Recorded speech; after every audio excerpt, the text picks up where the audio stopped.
नमस्कार, मैं हूं डॉक्टर नितेश राज। आज हम बात करेंगे टैबलेट डैपाग्लिफ्लोजिन के बारे में। टैबलेट डैपाग्लिफ्लोजिन कैसे काम करता है, किस डायबिटीज में देते हैं, टाइप 1 या 2 में देते हैं, क्या साइड इफेक्ट होते हैं इसके, क्या कॉन्ट्राइंडिकेशन होता है, क्या डोजिंग होता है, पूरी डिटेल में हम बात करेंगे। तो चलिए शुरुआत करते हैं। सबसे पहले कि डैपाग्लिफ्लोजिन जो होता है एक एंटी डायबिटिक मेडिकेशन है। किस ग्रुप की दवा है? तो ये SGLT2 इनहिबिटर्स ग्रुप की दवा है। इसको ऐसे ग्लिफ्लोजिन ग्रुप ऑफ ड्रग्स भी बोलते हैं। और कौन कौन सी दवाइयां SGLT2 इनहिबिटर्स में आती हैं?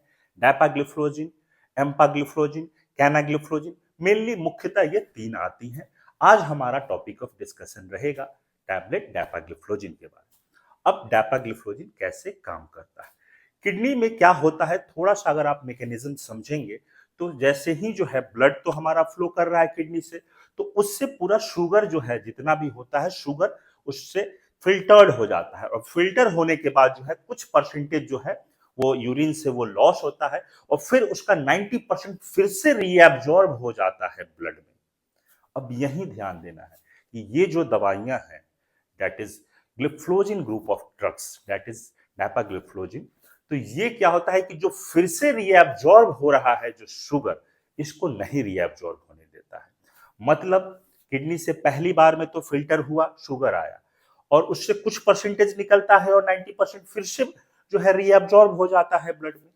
ये प्रोसेस नहीं होता है। और ये प्रोसेस किसके माध्यम से नहीं होने देता है? तो SGLT2 जो है इसको इनहिबिट कर देता है। तो जो 90% रीएब्जॉर्ब होना था शुगर वो नहीं होगा, और वो फिर ज्यादा जो होता है एक्स्ट्रा शुगर पेशाब के रास्ते से बाहर निकल जाता है। तो ये इसका जो है मैकेनिज्म ऑफ एक्शन है, और ये काफी अलग है क्योंकि ये डायरेक्ट किडनी पे काम करता है। बाकी दवाइयों की अगर हम बात करें, अगर हम रिकैपिचुलेट करते हैं, फिर से याद करें, रिवाइज करें, तो उसमें हम देख सकते थे कि जैसे कि ग्लिमीपेराइड जो है वो आपका इंसुलिन रिलीज करवाता था, मतलब पैंक्रियाज पे काम करता था। मेटफॉर्मिन आपका जो है, जो सेंसिटिविटी है, जो इंसुलिन की सेंसिटिविटी है, इसको बढ़ाता था। तो वो सब उस तरीके से काम करता था। लेकिन डैपाग्लिफ्लोजिन डायरेक्टली किडनी पे काम किया, और शुगर जो है पेशाब के रास्ते से ज्यादा शुगर निकलेगा। अब यहीं पे मैं बता दूं कि इसका साइड इफेक्ट क्या होगा। अगर पेशाब के रास्ते से ज्यादा शुगर निकलेगा, ठीक है, हमारा डायबिटीज कंट्रोल तो होगा, जरूर गिरावट आएगी उसमें, HbA1c भी इंप्रूव होगा, बट साइड इफेक्ट क्या होगा? बहुत ज्यादा अगर शुगर निकल गया तो पेशेंट को चांसेस हो सकता है कि हाइपोग्लाइसीमिया हो जाए। हाइपोग्लाइसीमिया मतलब शुगर फॉल कर जाए, और ये तब होता है जब डैपाग्लिफ्लोजिन और भी तीन चार दवाइयां और इंसुलिन के साथ में किसी को दिया जा रहा है, तब जब सब मिल के जो है एक साथ शुगर फॉल करने का टेंडेंसी हो सकता है। दूसरा साइड इफेक्ट कि पेशाब से शुगर का लोड ज्यादा निकल रहा है। तो पेशाब से अगर शुगर का लोड ज्यादा निकलेगा तो पेशाब के रास्ते में शुगर का लेवल हमेशा बढ़ा हुआ रहेगा, और जब लेवल बढ़ा हुआ रहेगा शुगर का, और यही तो भोजन है, शुगर ही तो खाना है बैक्टीरिया फंगस का, तो बहुत ज्यादा जो है बैक्टीरियल इन्फेक्शन होगा। तो बैक्टीरियल इन्फेक्शन होगा तो पेशाब के रास्ते में इन्फेक्शन होगा, जिसको हम UTI बोलेंगे, यूरिनरी ट्रैक्ट इन्फेक्शन।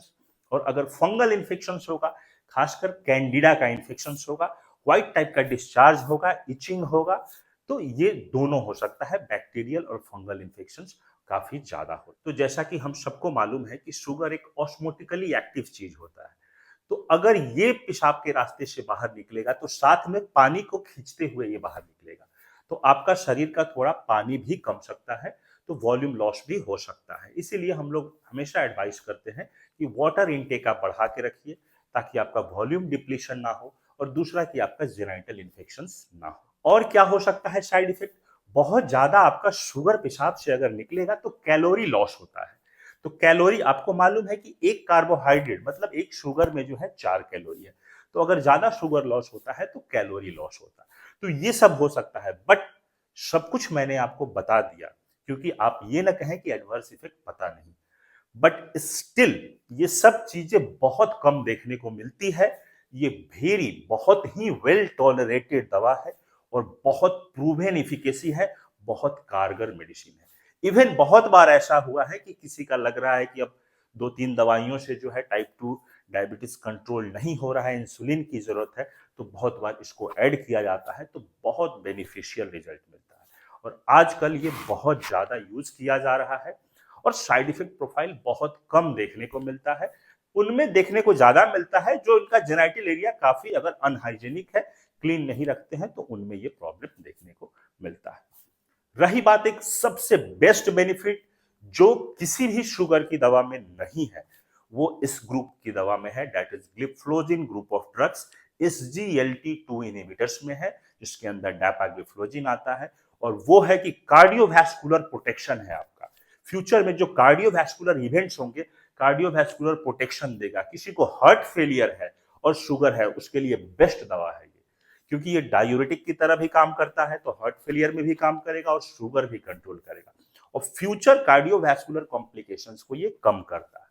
किडनी पे भी देखा गया है कि इसका जो है प्रूवन किडनी फंक्शंस को, खासकर जिनका अगर किडनी जो है बहुत ज्यादा नहीं, थोड़ा बहुत अगर डैमेज्ड है, तो उनमें किडनी फंक्शंस का भी इंप्रूवमेंट देखा गया है। तो ये रहा इसके जो है बहुत एडिशनल बेनिफिट्स जो और किसी में नहीं है। डोजिंग की अगर हम बात करते हैं, स्टार्टिंग हम लोग 5 मिलीग्राम से करते हैं और अगर पेशेंट अच्छे से टॉलरेट कर रहा है तो फिर उसको हम 10 मिलीग्राम देते हैं। तो 5 और 10 इसी का ही मेन यही है, 5 मिलीग्राम और 10 मिलीग्राम। कॉन्ट्राइंडिकेशंस में एक कॉन्ट्राइंडिकेशन खासकर आप याद रखेंगे कि अगर किसी का भी EGFR जो होता है, एस्टिमेटेड ग्लोमेरुलर फिल्ट्रेशन रेट, अगर लेस देन 45 है तो उसमें यूजुअली हम लोग अवॉइड करते हैं। अदरवाइज ये ड्रग जो है बहुत अच्छा काम करती है और वेल टॉलरेटेड दवा है। शुरुआत के दिनों में जब FDA के द्वारा ये अप्रूवल मिला था इस दवा को, उस समय इस दवा का दाम काफी ज्यादा था, बट आजकल ये बहुत अफोर्डेबल प्राइस पे जो है मिलने लगी है ये दवाई। बात अगर करें प्रेगनेंसी और लैक्टेशन में, तो बहुत ज्यादा इसका स्टडीज नहीं हुआ है प्रेगनेंसी और लैक्टेशन में इसके सेफ्टी को लेके, तो बेटर है कि इसको अवॉइड ही किया जाए। क्योंकि टाइप 2 डायबिटीज पेशेंट्स को बहुत बार जो होता है 2-3 दवाइयां साथ में लेनी पड़ती हैं, 3 या 4 दवाइयां प्रिस्क्राइब की जाती हैं, तो उसके कन्वीनियंस के लिए जो है आजकल डैपाग्लिफ्लोजिन जो है बहुत बार कॉम्बिनेशन में भी अवेलेबल होता है। जैसे डैपाग्लिफ्लोजिन और मेटफॉर्मिन का कॉम्बिनेशन बहुत इजीली अवेलेबल है। डैपाग्लिफ्लोजिन, मेटफॉर्मिन और सिटाग्लिप्टिन का, ये तीनों का कॉम्बिनेशन भी बहुत इजीली अवेलेबल होता है। डैपाग्लिफ्लोजिन और ग्लिमिपेराइड का कॉम्बिनेशन ये भी मिलता है।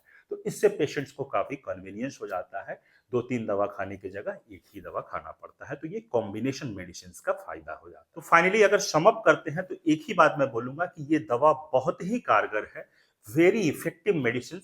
अब मेन जो इसका यूज है, इंडिकेशंस है, आप याद रखिएगा कि सबसे पहला इंडिकेशंस है कि जो भी patient already type 2 diabetes mellitus का जो पेशेंट है, वो 2-3 दवाइयां ऑलरेडी ले रहा है, फिर भी अगर जो है उसका जो आप देख रहे हैं HbA1c कंट्रोल नहीं हो रहा है, शुगर कंट्रोल नहीं है, तो उसमें ऐड किया जाता है।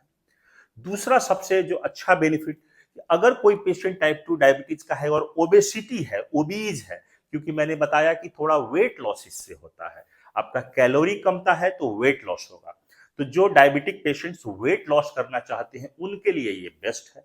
और जो डायबिटिक पेशेंट अगर हार्ट फेलियर भी है या कार्डियोवैस्कुलर कुछ रिस्क फैक्टर्स है, तो उनके लिए बेस्ट है, क्योंकि फर्दर कार्डियोवैस्कुलर जो है उसको प्रोटेक्शन देता है।